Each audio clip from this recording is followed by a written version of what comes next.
the vision that the President presented to Congress does not match up with what some of his agencies have in mind. Senator Lisa Murkowski takes issue with the President's budget proposals regarding energy policy on climate change. Rajendra Pachauri, please step forward. The ranking member of the Senate Environment Committee wants to hear personally from the head of the UNIPCC. And the head of the nation's main electric utility has high hopes for a climate bill this year, despite recent setbacks. From the Energy News Center in Washington, D.C., this is the Energy Report with Susan McGinnis. Good morning, I'm Susan McGinnis. Thanks for joining us for the Energy Report on this 12th day of February 2010. Alaska Senator Lisa Murkowski is calling on President Obama to match his budget walk to his energy talk. In a floor speech on Thursday, Murkowski, who's ranking member of the Senate Energy Committee, said Obama's budget requests don't match up with the energy priorities he laid out in his State of the Union address. Murkowski says while the president made a show of support for nuclear power, his administration's actions in the past year haven't shown it. Allowing the Department of Energy to guarantee more loans for nuclear plants really is a step in the right direction. But I'd remind you, though, it's been a year now, and this administration has yet to help finance a single nuclear project. And that's certainly isn't due to lack of ability, because DOE has already had the authority to guarantee $18 billion worth of new projects. And it certainly isn't due to the cost, because if carried out properly, this important support wouldn't cost American taxpayers a single dime. And on climate legislation, Murkowski says the president is calling on Congress to pass a bill while requesting more than $41 million for EPA to implement its own greenhouse gas regulations. She says that means Congress will spend less time debating cap and trade or a carbon tax, more time talking about what she says would be a harmful move by EPA. The truth of the matter is the administration is looking to have it both ways. On one hand, its budget assumes a cap and trade bill will pass, and on the other, it's seeking millions of dollars to impose these backdoor climate regulations. I hope the administration will change its mind on the matter and decide to work with us as we work towards a balanced and comprehensive bill. But I think we recognize that the threat of regulations hasn't worked. I don't think it will work, and I think it's time to take that command and control approach off the table. Another key Republican is seeking answers from the head of the UN Intergovernmental Panel on Climate Change. Oklahoma's Jim Inhofe spoke on the Senate floor about what he calls a crisis of confidence at the IPCC. He says the head of the group, Rajendra Pachauri, should be held personally accountable for recently revealed research errors in the group's landmark 2007 report. Pachauri's main argument is that the IPCC compromises both scientists and more than 130 governments who approve IPCC reports line by line. That helps ensure fairness, he said. So here's Dr. Pachauri defending it.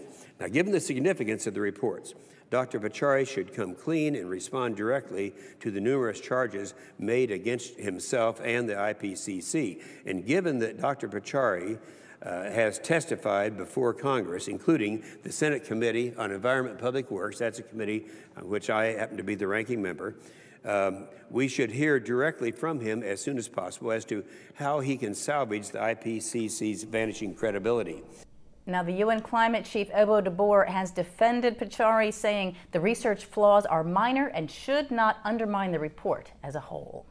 Well, the leader of the nation's main electric utility trade group says pursuing an economy-wide federal climate bill will remain a priority for his group this year. Edison Electric Institute President Tom Kuhn delivered his annual State of the Industry address this week to Wall Street investors. He told the audience the cornerstone of smart climate policy is reducing carbon emissions while protecting customers and ensuring economic growth. He says EEI's goals for a climate bill are reducing U.S. carbon emissions 80% by 2050 and mitigating price increases for consumers. Kuhn also told the group EEI supports federal regulation of coal ash as non-hazardous waste and maintaining beneficial uses for it.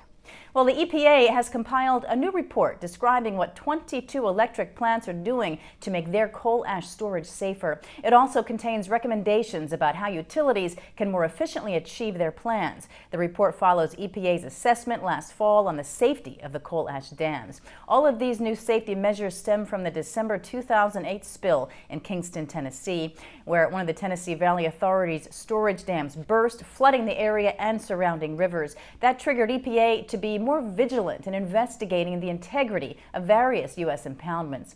Along with that action plan report, EPA has completed reports on 40 high-risk coal ash impoundments at 16 sites nationwide.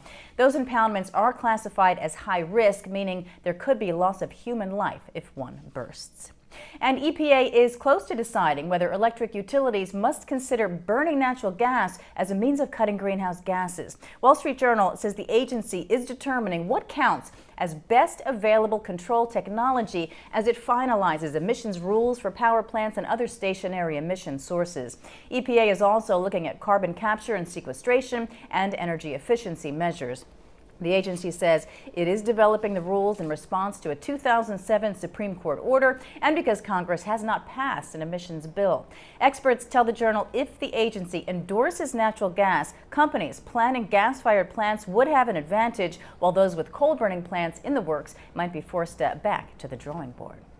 Well, harsh weather along the eastern seaboard of the U.S. stalled the weekly inventory reports that were due out for oil and natural gas for this week, coming from EIA. It's delayed the release of the reports until today. API, though, did release its weekly inventory report for crude oil, and its numbers are showing stocks up 7.2 million barrels for last week. That is seen as bearish overall. Once those numbers are out, we will be analyzing them with Michael Roberts. He is lead energy analyst at Prenova. That's an energy services provider. Gazprom has been given the final go-ahead to build a 750-mile natural gas pipeline through the Baltic Sea to Germany, creating the first direct link to Western Europe. Finland environment officials gave their permission despite earlier environmental concerns. It was the last permit that was needed. The project is supposed to cost $10 billion, carry 1.9 trillion cubic feet of natural gas per year. It bypasses Ukraine, which reduces the risk of supply cuts that, remember, crippled parts of Europe last year. Construction is set to begin in April, with gas shipments planned to start next year.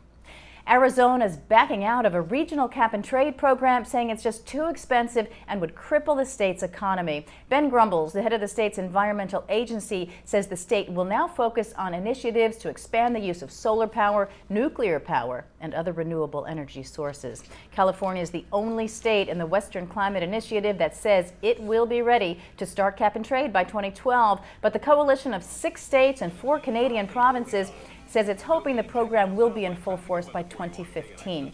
The goal of the group is to achieve a 15% cut from 2005 emissions levels by 2020. GE is taking Mitsubishi Heavy Industries to court over alleged wind turbine patent infringements. One relates to the base frame supporting the weight of the rotor. The other covers a method of keeping the turbine connected to the grid even when the voltage drops. GE is asking the court to block Mitsubishi from further use of its inventions. Plus, it wants cash compensation. That is the Energy Report. Thanks for joining us here in the Energy News Center. For any suggestions or comments about our programming on Clean Skies News, we want to hear from you. You can email us at contact@cleanskies.com. You can also follow us, of course, on Twitter and Facebook, too. I'm Susan McGinnis. You're watching Clean Skies News.